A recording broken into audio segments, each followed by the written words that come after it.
Bonjour à tous, on se retrouve pour un nouveau vlog printanier et nous commençons par accueillir le printemps à l'intérieur.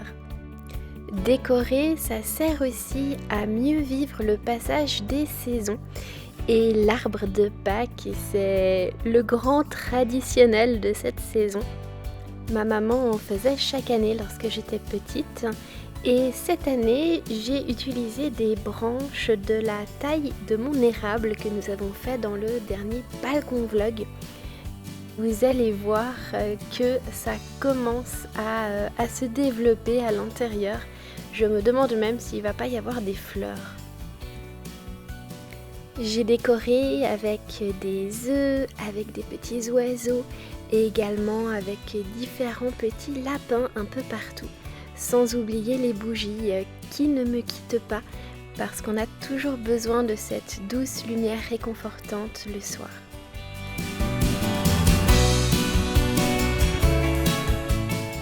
J'ai terminé par la décoration jouets pour chiens.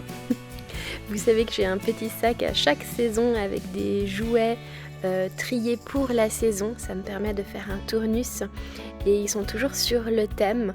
Donc là nous avons les jouets de Pâques.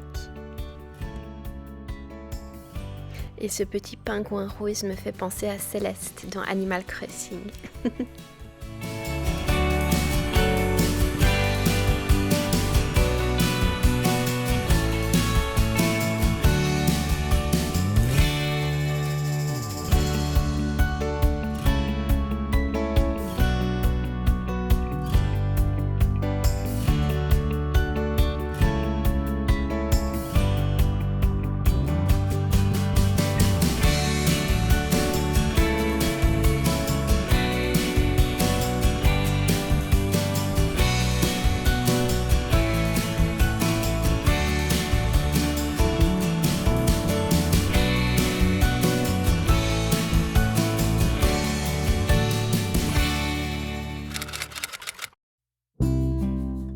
Mardi, je voulais vous montrer une petite astuce de conservation parce que quand j'ai du pain aux figues, je le mange jamais en une fois.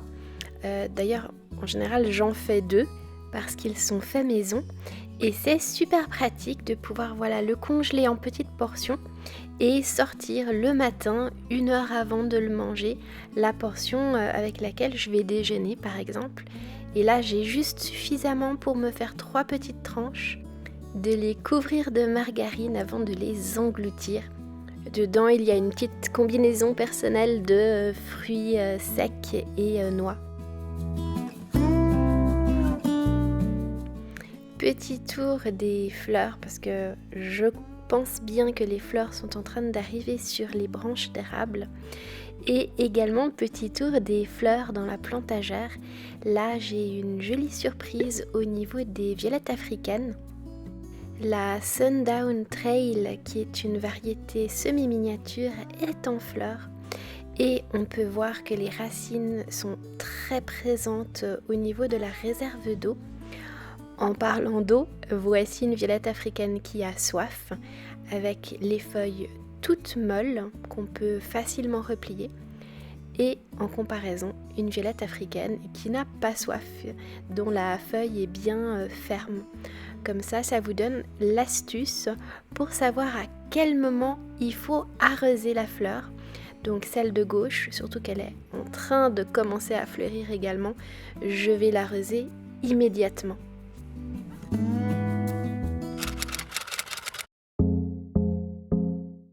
Voici un petit haul d'habits de seconde main qui viennent de la famille. Un pull qui doit avoir 20 ou 30 ans avec des manches un peu chauve-souris qu'on ne retrouve plus dans le commerce aujourd'hui, qui est très unique. Un pull également avec des motifs et des petites fenêtres. Il a des épaulettes, alors le thème du jour ça va être enlever les épaulettes. Également un petit haut à bretelles avec sa jaquette. J'adore, c'est romantique, c'est mignon et en plus ça revient à la mode. Aussi un petit chemisier, pareil, il faudra que j'enlève les épaulettes et une combinaison avec des feuilles de Monstera. Pour rafraîchir ses habits et surtout qu'ils maillent, je vais enlever les épaulettes. L'épaulette, c'est ce rembourrage sur l'épaule et je cherche pas à accentuer ma carrure ni à rehausser mes épaules, donc je vais les enlever. La première sur la combinaison, c'est facile, il y a juste 2 petites coutures de chaque côté à couper. Pour le chemisier, là c'est carrément cousu avec. Pour pas défaire le vêtement, je suis juste venue couper directement l'épaulette. Et sur le pull, ça a été cousu avec un petit fil par-dessus le tricot. Et là, c'était facile de juste défaire la couture. Et hop, un nouvel habit, tout parfait pour moi, plein de souvenirs, durable et unique parce que je suis pas sûre qu'on en trouve encore.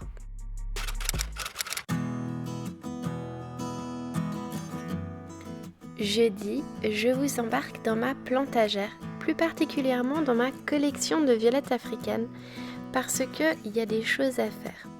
J'ai des rempetages assez urgents, donc on va les faire ensemble. Je sélectionne les plantes desquelles je dois m'occuper et j'en profite pour faire une petite réorganisation au niveau de cet étage-là pour donner aux plantes plus d'espace, de les tourner un peu pour qu'elles puissent mieux se développer par rapport à la lumière. On prend aussi la Sundown Trail. Là, je commence par faire un petit changement. Je place une bouture qui était en réserve d'eau. Eh bien, je la place en dehors de la réserve d'eau, simplement dans un pot pour faire une transition. Et nous passons au rempetage.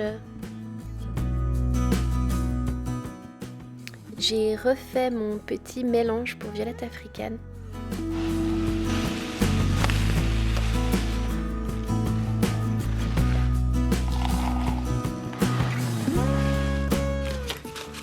Je vous mettrai en lien ma vidéo sur le bouturage de violette africaine avec toutes les étapes et toutes les informations nécessaires.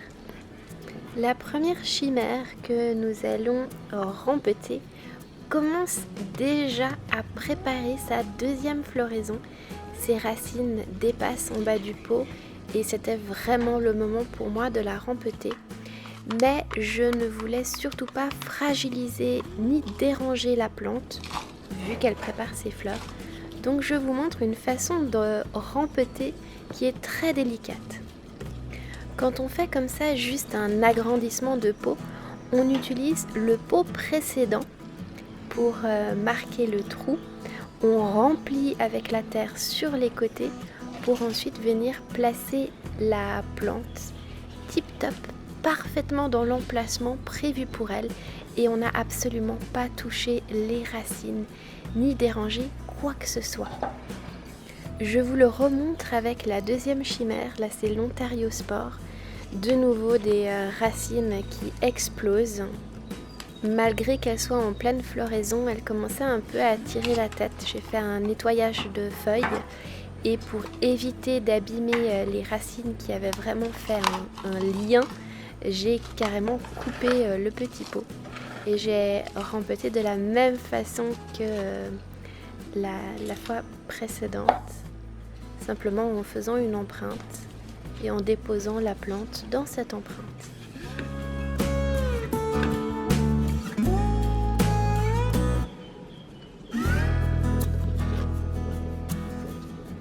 Vu que dans mon cas il s'agit de violettes africaines de collection, je garde toujours trace de leur nom, de leur identification et j'ai également une feuille sur laquelle je regroupe tout l'historique, lorsque j'ai bouturé, lorsque je l'ai rempeté. Comme ça, depuis sa conception, j'ai toutes les dates et les étapes. Pour le rempetage de la Sundown Trail, je passe d'une taille petit suisse à une taille yaourt parce que je fais toujours du recyclage de pots. Donc là, vous me voyez préparer les pots lavés, recyclés de yaourt. Vu que j'en ai 3 exemplaires exactement pareils, je me suis dit que j'allais expérimenter et puis en mettre une dans mon petit support mural. Je coupe simplement le pot à la bonne hauteur avant de rempeter la petite violette de la même façon que j'ai fait précédemment à l'intérieur avec une empreinte parce que sur les 3 exemplaires, on a soit des fleurs déjà présentes, soit des fleurs qui vont arriver. Donc j'ai vraiment pas envie de les déranger dans leur croissance et dans leur floraison actuellement.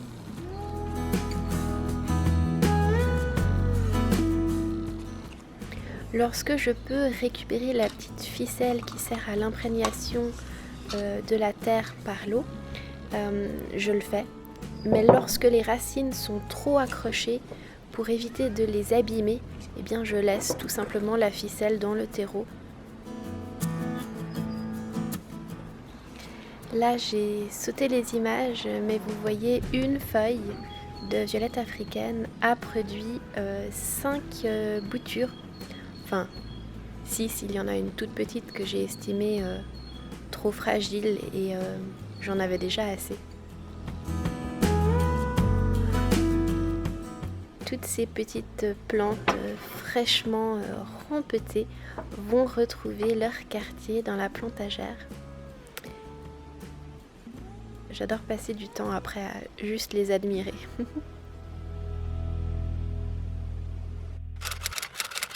Vendredi, je vous présente mes lectures du moment. Je viens de finir Mission Hügge, qui est très rapide à lire. Je vous laisserai mettre pause pour avoir le résumé. C'est un reste de mon Cold Winter Challenge. Mais voilà, je suis contente de l'avoir terminé, surtout que c'est un livre méga cosy. Un petit récit initiatique qui nous embarque dans l'art de vivre danois. Et puis, je viens de commencer 2 livres en parallèle. La puissance du féminin m'attendait depuis très longtemps dans la bibliothèque. Je suis contente de pouvoir enfin le commencer. Donc un livre très intéressant à lire en plusieurs fois, vraiment prendre le temps d'acquérir les informations et les expériences qu'il propose, aussi en termes de petits rituels. Un livre pour tous ceux qui ont envie de se renouer ou de se nouer avec leur féminité profonde. Quand je lis quelque chose d'un peu plus instructif sur lequel on se concentre, qu'on prend le temps d'intégrer, eh bien j'aime bien en parallèle lire quelque chose qui me fait juste m'évader. Et comme roman, j'ai choisi le premier tome des 7 sœurs qu'on m'a chaleureusement recommandé.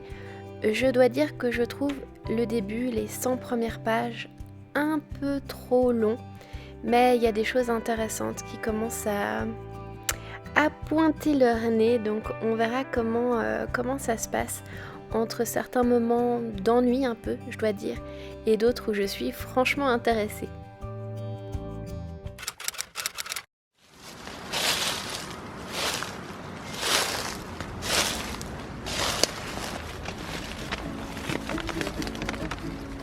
Ce week-end-là, je vous embarque pour cueillir le précieux ail des ours, cet ail des bois qu'on trouve généralement dans les sous-bois à l'ombre. Alors attention à bien se renseigner avant la cueillette sur les plantes qui lui ressemblent mais qui sont toxiques, comme ça on sait les repérer et les différencier. C'est aussi pour ça que je cueille l'ail des ours feuille après feuille, tout en laissant les fleurs en place pour la continuité de la plante. L'ail des ours a de nombreux bienfaits pour la santé, en plus d'être gustativement très intéressant également.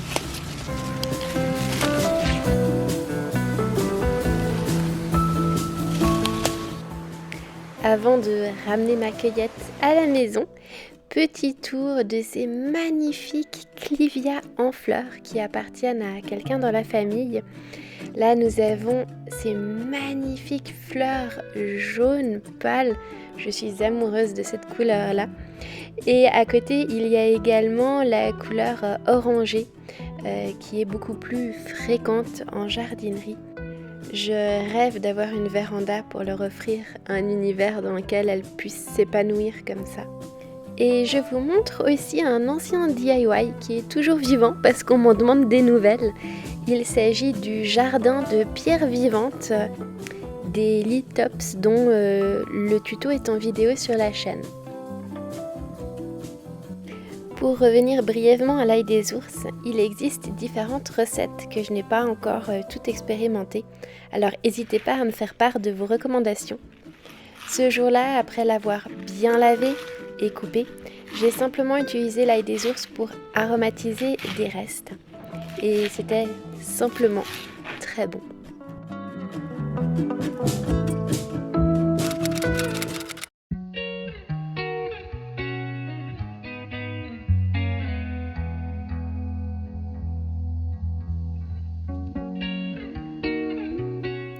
C'est génial comme on sent que c'est le printemps. Il fait bon dehors et j'ai commencé à sortir mes semis. Donc je les sors dès que c'est le matin et à midi, je les enlève de la lumière tapante du soleil pour les laisser quand même dehors après jusqu'au soir. Voici l'état du potager. Les radis marché de Zurich qui sont presque tous sortis de terre. Les radis saxa qui, eux, commencent à pointer leur cotylédon. Et l'ail qui continue de germer.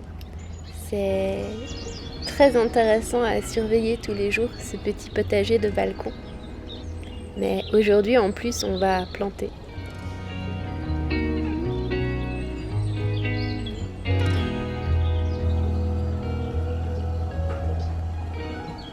Je ne sais pas si vous avez suivi mes vlogs de balcon cette année, mais mes petites salades merveilles des 4 saisons ont bien poussé et il serait temps de les repiquer, c'est-à-dire les planter séparément pour qu'elles puissent mieux grandir. Maintenant sur mon balcon, elles sont quand même super protégées. Il ne va pas y avoir de limaces pour venir les manger, il n'y a pas de grands coups de vent là où elles sont installées. Donc je me suis décidée à les planter directement dans le potager avec l'aval d'Elsa de Félix Messis qui m'a fait toute cette petite organisation potagère.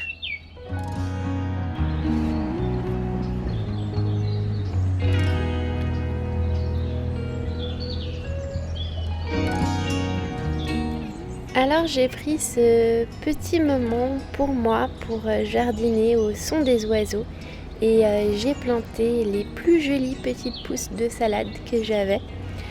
J'en ai mis 5 sur cette longueur de jardinière qui fait 80 cm.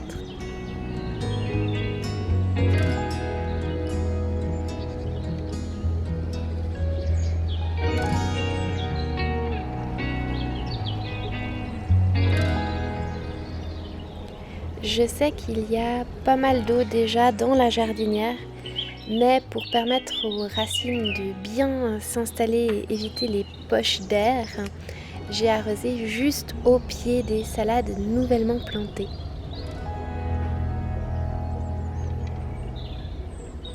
Je me réjouis beaucoup de ce potager de balcon cette année. C'est charmant et agréable à faire, à surveiller. C'est génial de voir tout ce qui prend vie sous nos mains. Et bientôt, on pourra déguster déjà les premiers radis. Merci d'avoir passé cette semaine avec moi. Je vous fais tout plein de bisous et je vous dis à bientôt dans la prochaine vidéo.